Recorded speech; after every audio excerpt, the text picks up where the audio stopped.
Welcome to The Know. I'm Ashley Jenkins. I'm Adam Ellis. I'm John Reisinger. And we all know that 2016 had a ton of really cool big budget studio hits that took years to develop and $1 million to produce and blah, blah, blah, blah. But what about the little guys? It turns out they actually had a really good 2016 too. Well, that's good. So we all love indie games because, like indie movies, they're a chance to get to see the ideas that never would have seen the light of day otherwise. And without any studio overlords, indie games are a chance to experience the unfiltered visions of their developers. And sometimes that person is completely working on their own, which is really crazy. So be sure to get some fresh air out there now and then, indie developers. Gotta come up for air. With that in mind, here's our list of the best indie games of 2016. Hold on, say that again, but like super announcer voice. With that in mind, here's our list of the best indie games of 2016. Perfect. I'm ready. I mean, I feel like we're now deserving of some announcements. I'm aroused. Number one. This is like I have to nominate this number one. We can talk about Stardew Valley later, but right now we're gonna talk about Owlboy. Okay. Like this was a lot of people's pick for Indie Game of the Year. After 9 years of development, Owlboy struck gold both with critics, with its 90s inspired platforming action, with users who thought, oh, it's so cool, with me, which is really the important thing.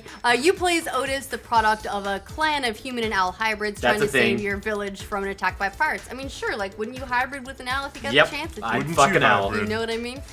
Critics praised Owlboy's smart and diverse level design, which really a must for any platformer. I also thought the high-bit graphics were charming. They didn't try to claim that they were even like retro or 8-bit or anything like that. They're high-bit. Essentially, you as Otis don't have amazing combat capabilities, but you can carry your friends around and then they do the shooting for you. And it's got that still very cute side-scrolling Metroidvania feel to it. And it's just, honestly, it's just kind of a joy to play. It's really fun. Yeah, I think like indie games in general are where like a lot of the good platformers still get to reside. I agree completely, and I think a lot of that has to do with scope. So next on our list is Hyper Light Drifter. This 2D action RPG is in the vein of Zelda, A Link to the Past. Your character is called The Drifter, a mysterious figure who has an unspecified illness and an energy sword. I said sword. There's no spoken dialogue. A sword. Yeah, there's no spoken dialogue, and the game tells a story through audio and visual cues. If you were a fan of the 16-bit era, this game is basically a love letter to that time period. This was like on people's list for forever. We actually played this for Game Club, and I'm really glad that we were exposed to it. It is a little bit cryptic because it doesn't relate anything in actual writing. It can be a little bit difficult to decode the story all on your own, but it's definitely worth it because it's it plays out with very much Zelda. It's got like the central area, then it's got the different directions you can explore. You go back into some areas as you get new abilities. There are lots of collectibles.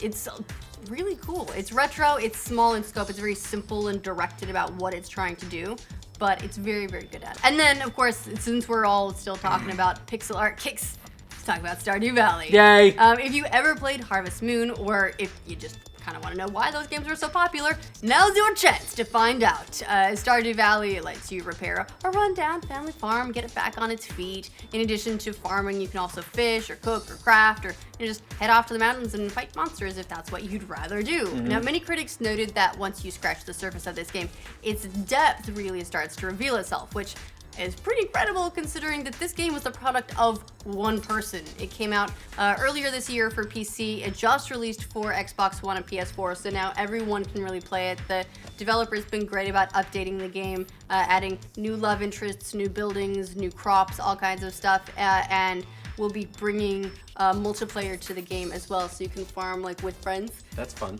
Next up is Enter the Gungeon. This game is basically what would happen if a roguelike and a Bulletstorm game had a one-night stand after staying out all night drinking. Nice. You face an onslaught of enemies who flood the screen with shrapnel, and your character fights back using hundreds of weapons of his own. Critics said this dungeon crawler keeps dishing up surprises the longer you play. You played Enter the Gungeon?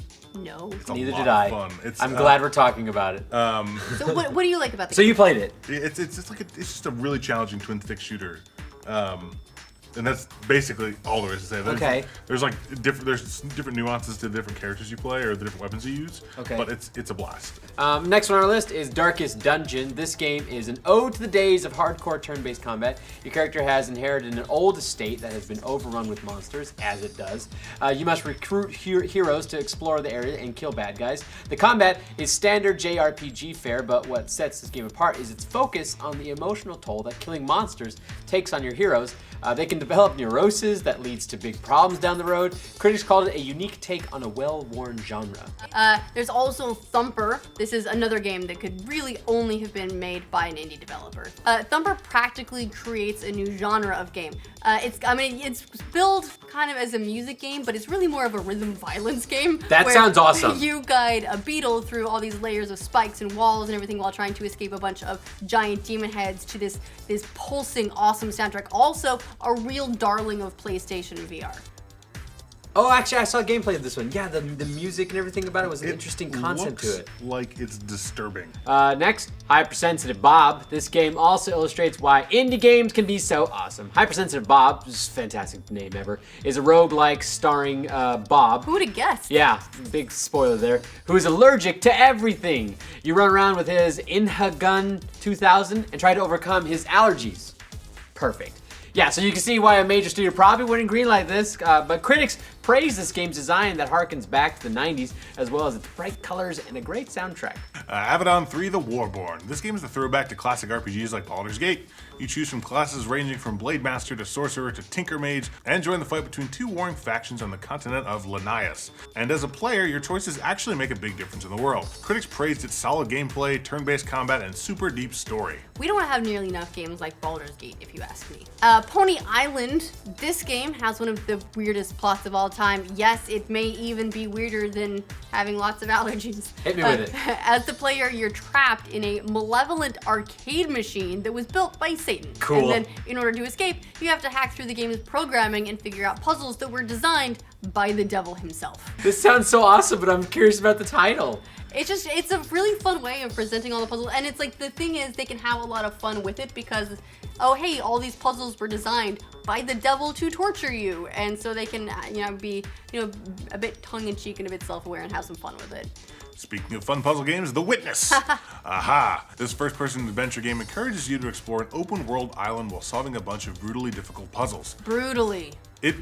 They really are. They're incredibly hard. They will melt your brain. This game was inspired by Myst and praised by critics for its design and wealth of mysteries to explore. Even the puzzles aren't always clear on how to solve them, it's up to you to figure it out. And that's what makes the game so amazing. The one thing that I would caution people on when going into this game is, again, there is no explicit communication. It's really all just implied. You're there, you're by yourself, very Myst style, and it can sometimes feel just like a jumble of puzzles rather than having a crazy narrative that goes through it. And if you want to, you can find the narrative because there are all the tapes around on the ground, and that's really how the story is delivered. Or if you just want to solve a bunch of puzzles, you can skip all that stuff and do that. Yeah. Yep. It's an amazing game. Tadpole Trouble. This game basically came out of nowhere and captivated critics. You play a tadpole who swims too far, is scooped up by a pelican, and is trying to get back home. Okay, so the plot is a little Finding Nemo, but the unique part is every move you make cues a snippet of sound that contributes to the game's soundtrack. You basically feel like you're conducting a song while playing. It's kind of like the music levels in Rayman Legends if they were the entire game. Any game that does audio cues based off the player movements are actually a lot of fun. And it's a cute premise, and it's a lot of people probably haven't heard of this game, so it's definitely one you should check out if you're looking for something new to play. One of the better known indie titles of the year, of course, was Firewatch. It's a first-person adventure game. You play as a fire lookout in a national forest in Wyoming. Something kind of weird happens. You go to investigate, try and unravel a subsequent mystery. You can only communicate with one other person in the game, and that's your supervisor, and that's only via walkie-talkie. As you explore the forest, you're gradually overcome with this sense of dread and isolation as you find out what's behind the forest fire. Now, critics have praised this game's story and beautiful visuals. It is a little bit polarizing. If you liked Gone Home, you're gonna like Firewatch. Like its predecessor, Limbo, Inside is a dark, artsy game that combines platforming with puzzle solving in a nightmarish environment. You play a nameless boy who's constantly on the run as you're being pursued by enemies through a lab that's been creating some pretty fucked up experiments. That's to say the least. Yep. The game never holds your hand or provides any written text to explain itself.